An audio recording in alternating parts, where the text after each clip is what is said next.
Então, hoje nós vamos saber a diferença entre sujeito oculto versus sujeito indeterminado quando se refere à terceira pessoa do plural.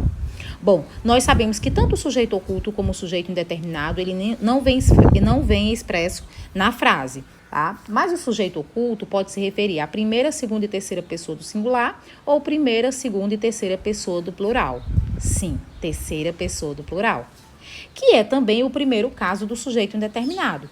O sujeito indeterminado apresenta dois casos. O primeiro, que é quando se refere à terceira pessoa do plural e não vem expresso na frase. E o segundo é quando o verbo vem na terceira pessoa do singular, mas a partícula si. Mas hoje nós só vamos ver o primeiro caso do sujeito indeterminado, para nós sabermos diferenciar quando é que ele vai ser sujeito oculto e quando será sujeito indeterminado. Então, vamos lá?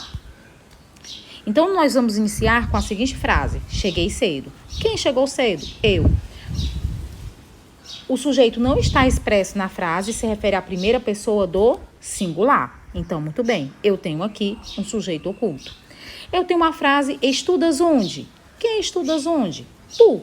Tu não está expresso na frase e se refere à segunda pessoa do singular. Muito bem. Temos também a seguinte frase, nunca mais esconda a minha bolsa.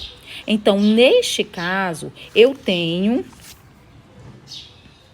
Aqui o verbo, ele se encontra no imperativo, certo? Então, quando isso acontecer, o sujeito, normalmente, ele virá implícito.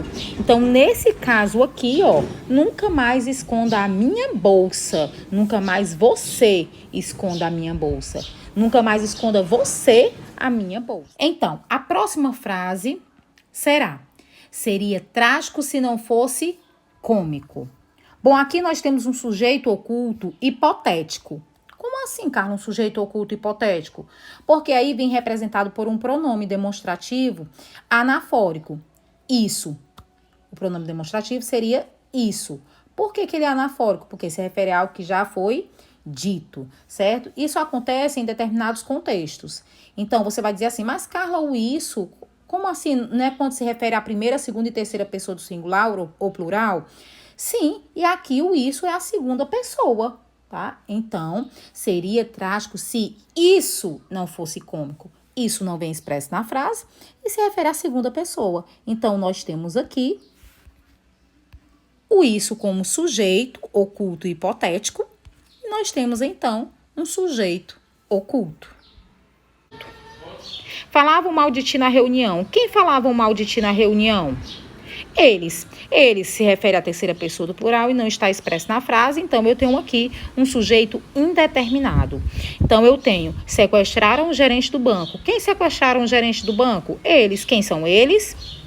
Eu não sei, né? E se refere à terceira pessoa do plural. Então nós temos aí um sujeito indeterminado. Tá? Mas eu tenho a seguinte frase, os alunos entraram na sala e riscaram a lousa. Eu tenho nessa frase duas orações, os alunos entraram na sala e eu tenho riscaram a lousa. Então, da primeira oração, quem seria o sujeito? Os alunos entraram na sala. Quem é o sujeito dessa frase? Os alunos, na verdade, ó. Quem entraram na sala? Os alunos. Então, nesse caso, o sujeito dessa oração será um sujeito simples, que no caso, os alunos, tá? Agora, eu tenho riscaram a lousa. Quem riscaram a lousa? Eles. Aí você, poxa, então vai ser um sujeito indeterminado? Será? Eu sei quem são eles? Sei, que são os alunos. Então, aqui eu vou ter um sujeito oculto ou um sujeito indeterminado? Então, o bizu é o seguinte. Você vai fazer a pergunta, quem riscaram a lousa? Eles. Quem são eles? Os alunos. Se você já sabe quem são eles, se ele foi dito, né? Se já foi dito, como é o caso da frase aí, eu vou ter então aí um sujeito oculto. Então, riscaram a lousa apresenta um sujeito oculto. Aí você perguntaria assim para mim, Carla, e se em vez de os alunos estivesse aí eles? Continuaria sendo sujeito oculto? Continuaria sendo sujeito oculto, porque o sujeito, no caso, ele já foi dito na frase, tá certo? Então, vamos para o próximo bizu. Com essa mesma frase, eu vou dar continuidade ao bizu. Os alunos entraram na sala e riscaram a lousa. Bom, eu vou fazer uma pequena mudança nesta frase, certo? Ela irá ficar dessa forma. Os alunos que entraram na sala riscaram a lousa. Continuamos aí tendo duas orações. Os alunos riscaram a lousa, seria uma oração, e que entraram na sala seria outra oração.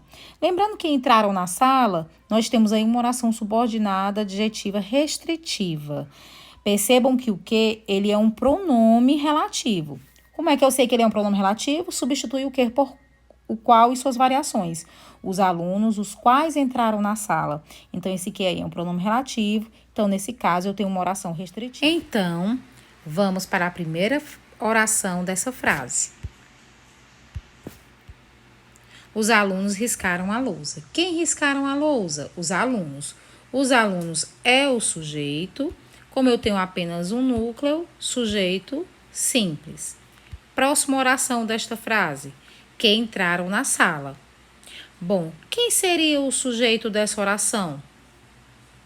Para nós sabermos se o que é o sujeito dessa oração, porque o que ele pode ter algumas funções sintáticas, certo? Ele pode ser sujeito, ele pode ser objeto direto, ele pode ser objeto indireto, mas eu não vou trabalhar essas outras funções sintáticas, só vou trabalhar a função sintática em relação ao sujeito. Então, vamos descobrir se o que é o sujeito dessa oração.